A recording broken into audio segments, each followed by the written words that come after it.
നമസ്കാരം, എല്ലാവർക്കും നമ്മുടെ മാൽഡീവ് സീരീസിലെ 5ാമത്തെ വീഡിയോയിലേക്ക് സ്വാഗതം.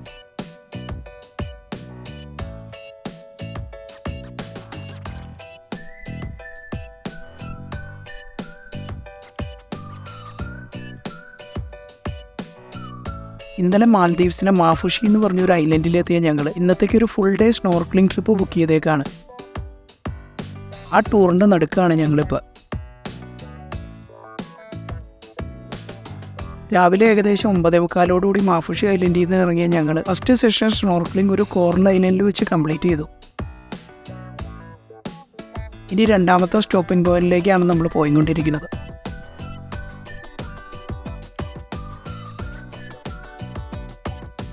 കുറച്ചങ്ങോട്ട് പോയതോടുകൂടി കുറേ ബോട്ടുകൾ നിർത്തിയിട്ടേക്കുന്ന ഒരു സ്ഥലത്തേക്ക് ഞങ്ങളെത്തി. ഗൈഡും കാര്യമായിട്ട് വെള്ളത്തിലെന്തോ നോക്കിക്കൊണ്ടിരിക്കുന്നുണ്ട്.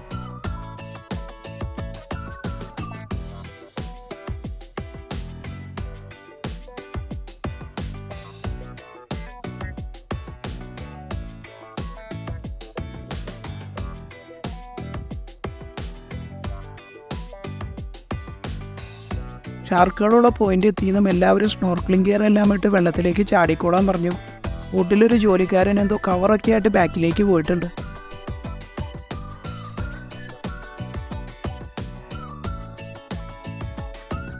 ഞങ്ങൾ ഓരോരുത്തരായിട്ട് വെള്ളത്തിലേക്ക് ചാടി തുടങ്ങി.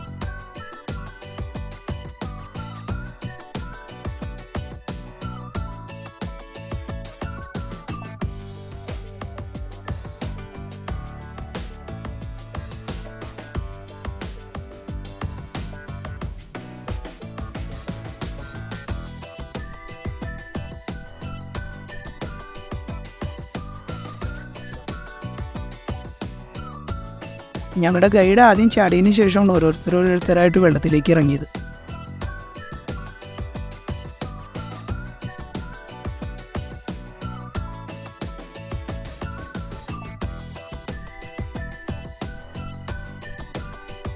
ആദ്യം 1-2 ഷാർക്കുകൾ ഉണ്ടായിരുന്നുള്ളെങ്കിലും ഞങ്ങൾ ചാടിയതോടുകൂടി ഷാർക്കുകളുടെ എണ്ണം കൂടിയിട്ടാ.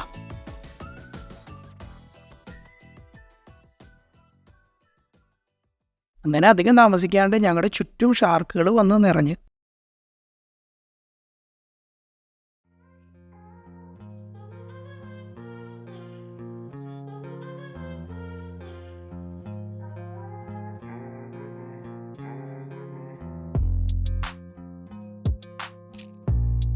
ഈ ബോട്ടിൽ ബാക്കിലേക്ക് പോയ ജോലിക്കാരൻ ബാക്കിലിരുന്നും കൊണ്ട് ഷാർക്കിൻ്റെ തീറ്റ ഇട്ട് കൊടുത്തുകൊണ്ടിരിക്കുകയാണ്.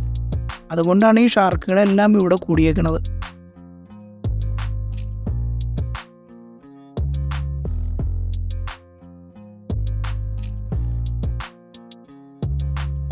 നമ്മൾ ഇറങ്ങണേക്കാളും മുമ്പ് തന്ന ഇൻസ്ട്രക്ഷൻസിൽ ഷാർക്കിനെ നമ്മൾ അങ്ങോട്ട് പോയി തൊടരുതെന്ന് പ്രത്യേകം പറഞ്ഞിരുന്നു കേട്ടോ.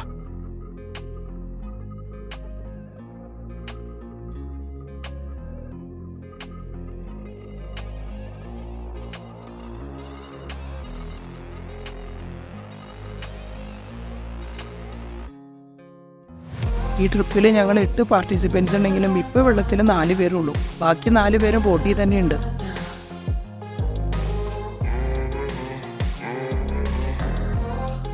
ആ 4 പേരിൽ എൻ്റെ ഗ്രൂപ്പിൽ വന്ന 3 പേരും ഇരിക്കുന്നുണ്ട്. എൻ്റെ കൂട്ടത്തിൽ വന്ന ഒരാൾ വെള്ളത്തിൽ ഇറങ്ങിയെങ്കിലും ഷാർക്കിൻ്റെ മേൽ വന്ന് ഉറങ്ങിയതോടുകൂടി ചാടി തിരിച്ച് ബോട്ടിൽ കയറി.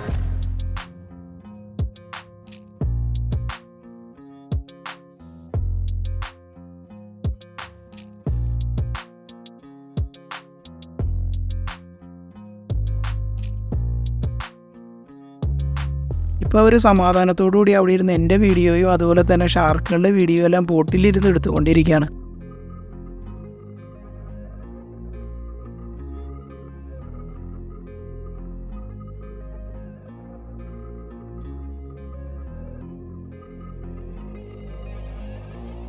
വൈൽഡ് ലൈഫിനോടുള്ള താല്പര്യം കൊണ്ടാണോ അല്ലെങ്കിൽ വെളിവില്ലാത്തതും കൊണ്ടാണോ എന്ന് അറിഞ്ഞുകൂടാ, ഷാർക്കുകളെയൊക്കെ കണ്ടതോടുകൂടി ഞാൻ ചാടി വെള്ളത്തിലേക്ക് ഇറങ്ങി. ഗൈഡ് ആദ്യം തന്നെ ചാടി എല്ലാവരുടെയും ഫോട്ടോയും വീഡിയോയും എല്ലാം എടുത്തുകൊണ്ട് കിടക്കുന്നുണ്ട്. ആകെ 4 പേര് മാത്രം ചാടിയിട്ടുള്ള കാരണം പുള്ളിക്ക് വലിയ പണിയില്ല.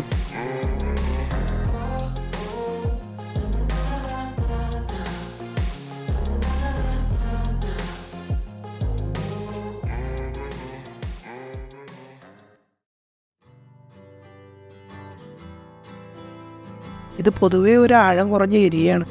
അത്യാവശ്യം നന്നായിട്ട് തന്നെ താഴ്ഭാഗം എല്ലാം കാണാൻ പറ്റുന്നുണ്ട്.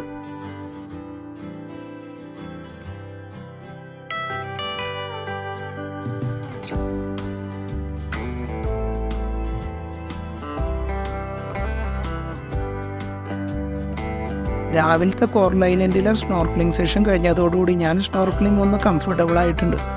അതുകൊണ്ട് തന്നെ ഇത്രയും വലിയ ഷാർക്കുകളാണെന്നുണ്ടെങ്കിലും അത്ര അധികം പേടിയൊന്നും തോന്നിയിട്ടില്ല.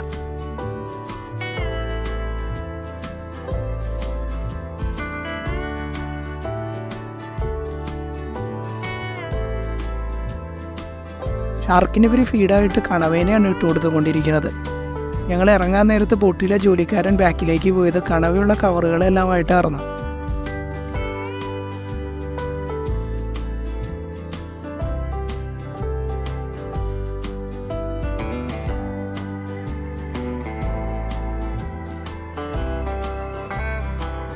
ഞങ്ങളുടെ ഗ്രൂപ്പിൽ നിന്ന് ഇറങ്ങിയിട്ട് അപ്പം തന്നെ കയറിപ്പോയ സുഹൃത്താണ് പിന്നീട് പറഞ്ഞത്. ആദ്യം തന്നെ ഈ ഷാർക്കിൻ്റെ പല്ല് കണ്ടതോടുകൂടി പേടിച്ചിരിക്കുകയായിരുന്നു. ഇതിന് ശേഷമാണ് ഷാർക്ക് വന്ന് മേത്ത് തട്ടിയത്. അതോടുകൂടിയാണ് പുള്ളി തിരിച്ച് കയറാമെന്ന് തീരുമാനിച്ചത്. പുള്ളി ഇറങ്ങിയപ്പോൾ തന്നെ തിരിച്ചു കയറി ഈ കഥ ബോട്ടിലുള്ള മറ്റു 2 പേരോട് പറഞ്ഞതോടുകൂടി അവരും ഇറങ്ങണ്ടെന്ന് തീരുമാനിച്ചു.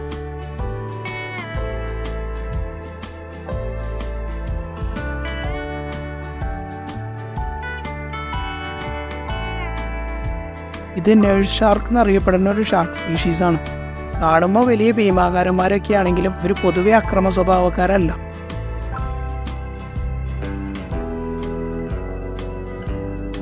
പ്രകൃതിയുടെയും പ്രകൃതി വിഭവങ്ങളുടെയും സംരക്ഷണത്തിന് വേണ്ടി അന്താരാഷ്ട്ര തലത്തിൽ രൂപീകരിച്ച ഒരു സംഘടനയാണ് international union for conservation of nature, അല്ലെങ്കിൽ IUCN.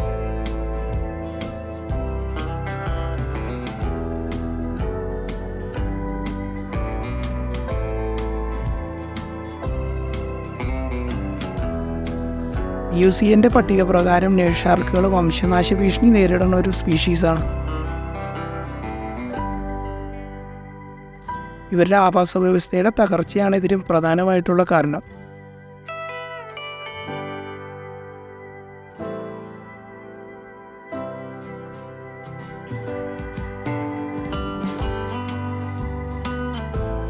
ഇവരുടെ ഏറ്റവും കൂടുതൽ സൈസ് റെക്കോർഡ് ചെയ്തേക്കുന്നത് 10 അടിയാണ്.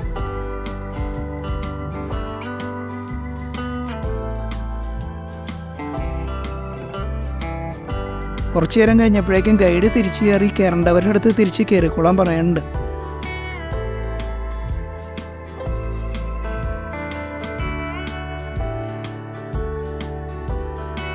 ഞങ്ങളുടെ ബോട്ടിൽ എല്ലാവരും തിരിച്ചു കയറി. ബാക്കിയുള്ള പൂന്തലെല്ലാം ജോലിക്കാരനടുത്ത് ഷാർക്കുകളുടെ ഇടയിലേക്ക് ഇട്ട് കൊടുത്തു.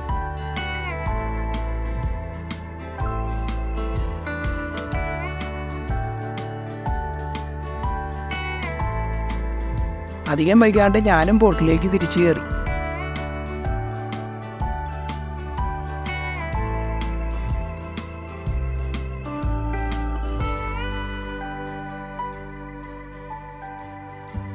ഷാർക്കുകളെല്ലാം എപ്പോഴും നമ്മുടെ ബോട്ടിൻ്റെ അടുത്ത് തന്നെ ആയിട്ടുണ്ട് കേട്ടോ.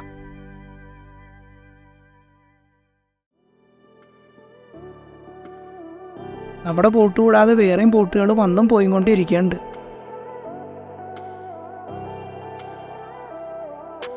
ഇവരെല്ലാവരും ബോട്ട് കൊണ്ട് നിർത്തിയിട്ട് ഫീഡ് ഇട്ട് കൊടുക്കുമ്പോഴേക്കും ഷാർക്കുകളെല്ലാം അങ്ങടേക്ക് എത്തും.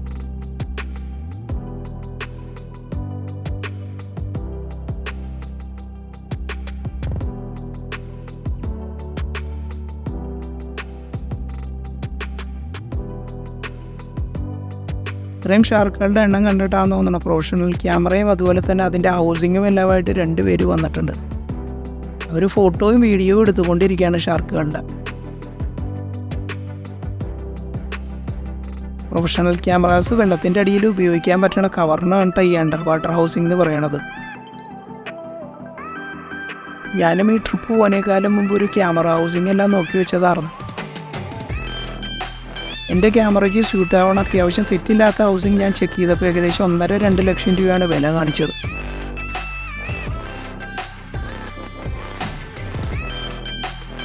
അതിൻ്റെ കോസ്റ്റ് ഇച്ചിരി കൂടുതലായതുകൊണ്ടും സ്ഥിരമായിട്ട് അണ്ടർ വാട്ടർ ഫോട്ടോസും വീഡിയോസും എടുക്കാത്തത് കൊണ്ടും പിന്നെ അത് വേണ്ടാതെ തീരുമാനിക്കാറുണ്ട്.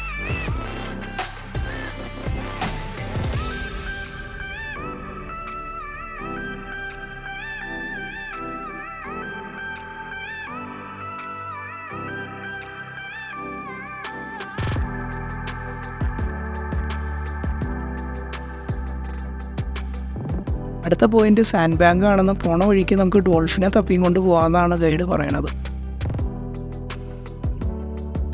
പിന്നെ അവിടെ അധികം നേരം നിൽക്കാണ്ട് ഞങ്ങൾ വീണ്ടും നീങ്ങി തുടങ്ങി.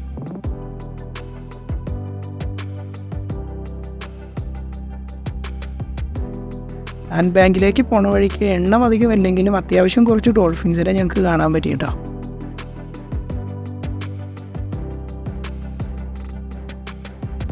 നിങ്ങൾക്ക് ഭാഗ്യമുള്ളത് കൊണ്ടാണ് ഇതെങ്കിലും കാണാൻ പറ്റിയതെന്നാണ് ഗൈഡ് പറയണത്.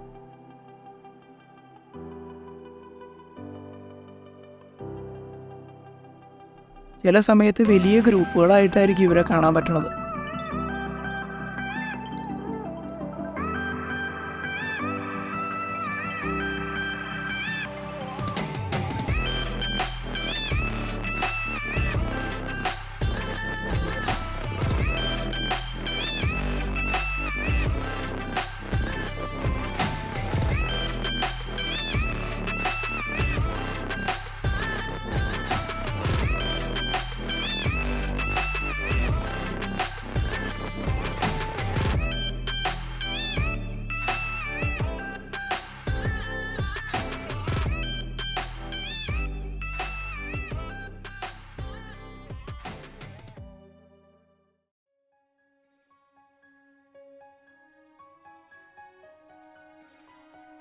കുറച്ചപ്പുറത്ത് കാണുന്നതാണ് സാൻഡ് ബാങ്ക്.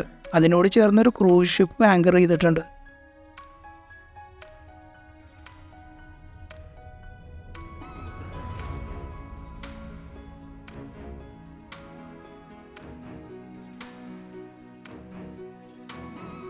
തിരിച്ചു വന്ന വഴിക്ക് ഇവർക്ക് അറിയാവുന്ന ബോട്ടുകാരോട് വേറെ ഏതോ സാൻഡ് ബാങ്കിൻ്റെ കാര്യം ചോദിക്കേണ്ടായിരുന്നു.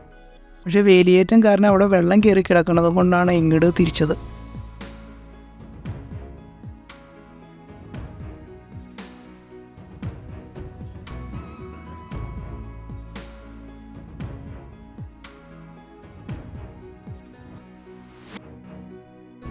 ബാക്കിയുള്ള സാൻഡ് ബാങ്കുകളെ അപേക്ഷിച്ച് ഇതിന് കുറച്ച് പൊക്കം കൂടുതലായതും കൊണ്ട് വേലിയേറ്റം വന്നാൽ ഇത് മുങ്ങൂല. സാൻഡ് ബാങ്കിൽ വെച്ചാണ് ഇവർ ഭക്ഷണം സെർവ് ചെയ്യണത്.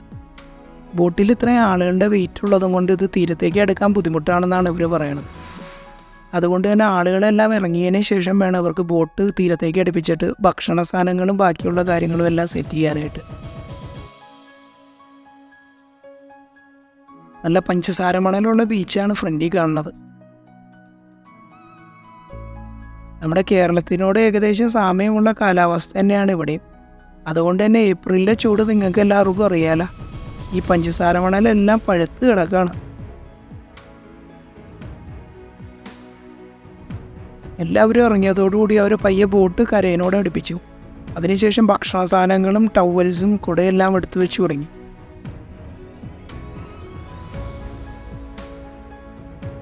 ഞങ്ങൾ ബോട്ടിൽ നിന്ന് ഇറങ്ങി വന്നപ്പോഴേക്കും ഇവിടെ കുടയൊക്കെ കുത്തി ഭക്ഷണം എല്ലാം സെറ്റ് ചെയ്ത് വെച്ചിട്ടുണ്ട് വരും.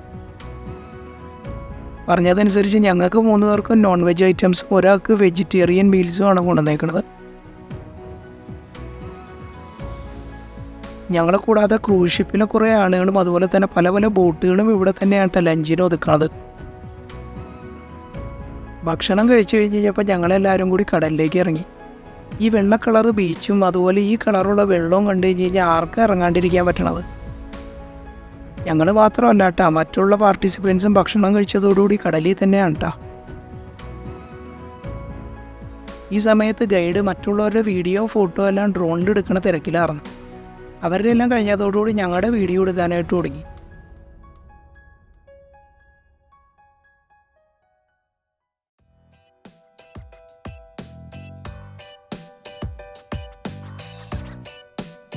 ഡ്രോണിൽ നിന്നുള്ള ഈ സ്ഥലത്തിൻ്റെ വ്യൂ കാണുമ്പോഴാണ് ഇതിൻ്റെ സൗന്ദര്യമൊക്കെ മനസ്സിലാവുന്നത്.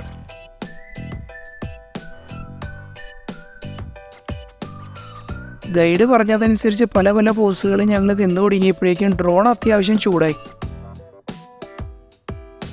ഈ ചൂടായിട്ടിരിക്കുന്ന കാലാവസ്ഥയിലാണല്ലോ ഡ്രോണും വർക്ക് ചെയ്തുകൊണ്ടിരിക്കുന്നത്.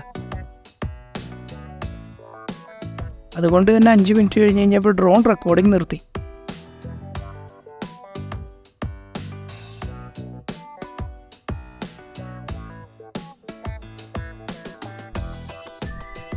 ഞങ്ങൾ തിരിച്ച് ബോട്ടിൽ കയറി ഞങ്ങൾ മാഫുഷിയിലേക്കുള്ള യാത്രയും തുടങ്ങി.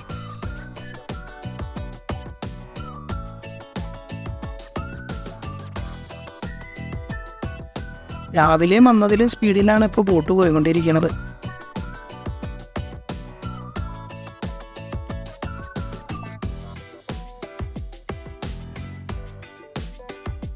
മാൽദീവ്സിൽ എവിടെ യാത്ര ചെയ്താലും നമുക്ക് വാട്ടർ വില്ലാസ് കാണാൻ പറ്റും. ഐലൻഡിൽ നിന്ന് കടലിലേക്ക് ഇറങ്ങിയിരിക്കുന്ന പ്ലാറ്റ്ഫോമുകളിലാണ് ഈ വില്ലകൾ പണിതേക്കുന്നത്.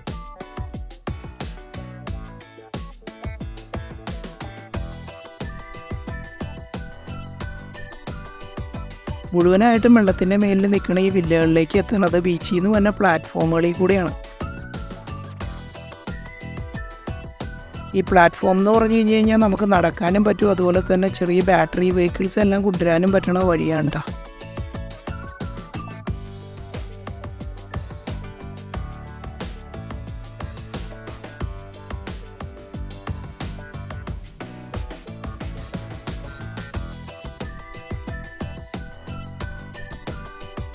ഈ വാട്ടർ വില്ലാസിൽ നിന്നെല്ലാം നേരെ ഇറങ്ങുന്നത് കടലിലേക്ക് തന്നെയാണ്. ഇതുകൂടാതെ പല വില്ലാസിലും പ്രൈവറ്റ് പൂൾസും അവൈലബിൾ ആണ്.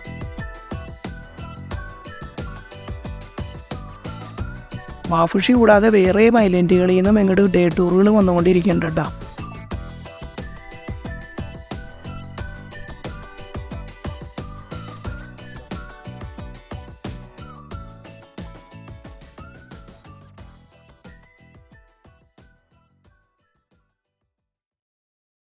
ഞങ്ങളുടെ ബോട്ടിലെ പലരും തളർന്ന് ഉറക്കം തുടങ്ങി.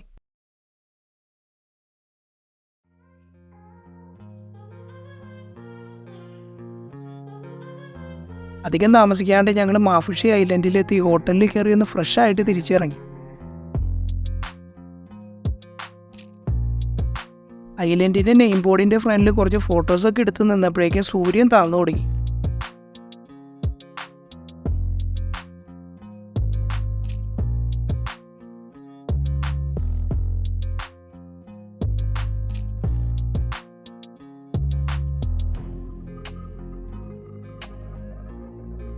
ഇതാണ് മാഫുഷി ജെട്ടി എന്നുള്ള വൈകുന്നേരത്തെ കാഴ്ച.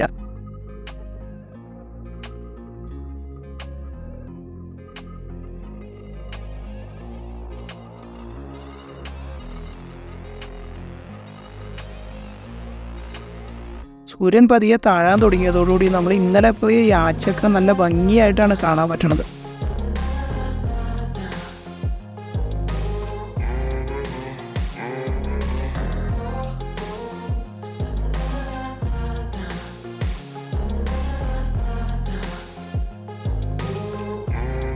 ഏകദേശം 2 മണിക്കൂർ ബീച്ചിൽ സ്പെൻഡ് ചെയ്ത് കഴിഞ്ഞിട്ട് പയ്യെ ഞങ്ങൾ ഭക്ഷണം കഴിക്കാനായിട്ട് തിരിച്ചു കിടന്നു.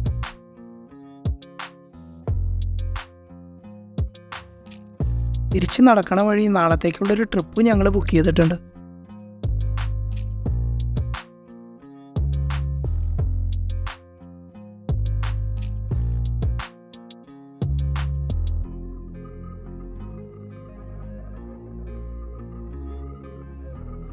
ഞങ്ങളുടെ ഹോട്ടലിൻ്റെ തൊട്ടടുത്തുള്ള ഒരു റെസ്റ്റോറൻറ്റിൽ നിന്ന് ഭക്ഷണം കഴിച്ച് ഞങ്ങൾ തിരിച്ച് റൂമിലേക്ക് കയറി.